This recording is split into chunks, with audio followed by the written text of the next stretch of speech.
Good morning दोस्तों। आज Nifty 50 कैसे परफॉर्म करेगा, कौन से लेवल्स और इंडिकेटर्स हमें मॉनिटर करने चाहिए, उसके लिए हम निफ्टी 50 का टेक्निकल एनालिसिस करते हैं फॉर जून 27 2024। चलिए शुरू करते हैं आज का डिटेल्ड एनालिसिस। अगर हम मार्केट रिकैप करें 26 जून की, तो मार्केट ने बुल्स के साथ एक और स्ट्रॉन्ग सेशन रिकॉर्ड किया और मंथली F&O एक्सपायरी से पहले ऑल टाइम क्लोजिंग हाई बना दिया। निफ्टी 50 ने 23,869 पर क्लोज दिया, जो 148 पॉइंट्स की रैली है और 3 कॉन्जिक्यूटिव डेज के लिए बुलिश कैंडलस्टिक पैटर्न को फॉर्म किया है।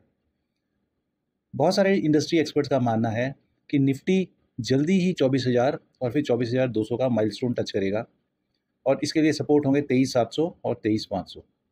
अगर हम पिवट पॉइंट्स की बात करें तो पिवट पॉइंट्स के हिसाब से जो रेजिस्टेंस है वो बनता है 23,894, 23,945 एंड 24,029, और सपोर्ट करें पिवट पॉइंट्स के बेस पे तो वो है 23,726, 23,674 और 23,590। अब जैसे कि आपको टेबल में दिख रहा होगा, टेक्निकल इंडिकेटर्स का ओवरव्यू अगर हम लें तो RSI बाय शो कर रहा है, MACD भी बाय रीजन में है, ADX भी बाय है, CCI भी बाय है, और आप बाकी देख रहे हो जो ओवरबॉट शो कर रहे हैं जिसके कारण मार्केट थोड़ा सा डाउन ट्रेंड दिखा सकता है या शेडिंग दिखा सकता है, वो है स्टोकेस्टिक ऑसिलेटर। वो कई दिनों से ओवरबॉट शो कर रहा है, स्टोकेस्टिक RSI भी ओवरबॉट शो कर रहा है, विलियम्स परसेंट आर भी ओवरबॉट शो कर रहा है। चलिए अब हम चलते हैं ऑप्शंस डेटा पे। तो निफ्टी के कॉल ऑप्शंस डेटा में अगर हम बात करें तो मंथली ऑप्शंस डेटा के according maximum open interest 24,000 strike पर है, जो कि 1.33 करोड़ कॉन्ट्रैक्ट्स हैं।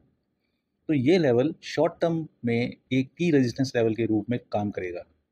उसके बाद है 24,500, 84.7 लाख कॉन्ट्रैक्ट्स और 24,200 स्ट्राइक, जिसमें है 79.1 लाख कॉन्ट्रैक्ट। अगर हम कॉल राइटिंग की बात करें तो कॉल राइटिंग 23,900 स्ट्राइक पर है, 29.81 लाख कॉन्ट्रैक्ट्स का एडिशन हुआ है। 24,000 पर 26.28 लाख कॉन्ट्रैक्ट्स और 24,200 स्ट्राइक पर 21.15 लाख कॉन्ट्रैक्ट्स। अगर हम मैक्सिमम कॉल अनवाइंडिंग की बात करें तो 23,600 पर हुई है, फिर 24,900 और 23,700। अब यही हम बात करते हैं पुट के ऑप्शंस की। तो पुट साइड पर मैक्सिमम ओपन इंटरेस्ट 23,000 स्ट्राइक पर है, जो कि 1.28 करोड़ कॉन्ट्रैक्ट्स, जो एक सपोर्ट लेवल बन सकता है। इसके बाद है 23,500, उसमें 1.07 करोड़ कॉन्ट्रैक्ट्स और 23,700, और मैक्सिमम पुट राइटिंग हुई है 23,800 पर, 23,700 और उसके बाद 23,300, और पुट अनवाइंडिंग 22,800, 22,700 और 22,900। अब हम आते हैं पीसीआर। तो निफ्टी पीसीआर जो मार्केट के मूड को इंडिकेट करता है, जून 26 को 1.31 पर आ गया और इसका प्रीवियस लेवल था 1.38। तो हायर पीसीआर का मतलब है कि ट्रेडर ज़्यादा पुट ऑप्शन सेल कर रहे हैं कॉल ऑप्शंस के मुकाबले, जो जनरली बुलिश सेंटिमेंट इंडिकेट करता है। अगर रेशियो 0.7 से नीचे आया, 0.5 की तरफ जाता है, तो ये बियरिश मूड इंडिकेट करता है। अब हम बात करते हैं इंडिया विक्स की।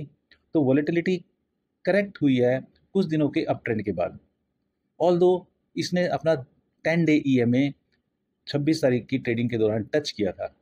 जब तक ये 15 मार्क के नीचे रहता है, जो कोइंसाइड करता है 200 डे EMA से, बुल्स कंफर्टेबल पोजीशन में रह सकते हैं। इंडिया विक्स जो फियर इंडेक्स भी कहलाता है, 1.87% गिर गया, 14.05 हो गया फ्रॉम 14.31 लेवल्स। अब हम FII-DI डाटा की बात करें तो FIIs ने 3,535 करोड़ की कैश में सेल की और इंडेक्स फ्यूचर्स उन्होंने 2,885 करोड़ के बाई किए हैं, और DIIs ने 5,103 करोड़ रुपीस की बाइंग की है। कल डाउ जोन्स प्लस पॉइंट पे बंद हुआ है और गिफ्ट निफ्टी आज सवेरे -53 पॉइंट्स दिखा रही है। तो टेक्निकल इंडिकेटर्स और ऑप्शन डाटा के बेसिस पर निफ्टी 50 एक्सपेक्टेड है कि वो अपना बुलिश ट्रेंड मेंटेन करेगा विद पोटेंशियल रेजिस्टेंस है 24,000 और 24,200, और स्ट्रॉन्ग सपोर्ट बनते हैं 23,700 से लेकर 23,500 के बीच में। कुछ इंडिकेटर्स ओवरबॉट कंडीशन शो कर रहे हैं, जिसके कारण शॉर्ट टर्म में कंसोलिडेशन या एक माइनर पुल बैक आ सकता है। ट्रेडर्स को कॉशियस रहना चाहिए और अपनी स्ट्रैटेजीज में की सपोर्ट और रेजिस्टेंस लेवल को कंसिडर करना चाहिए। अगर आपको ये एनालिसिस पसंद है तो प्लीज़ लाइक, शेयर और सब्सक्राइब करें। Thank you for watching.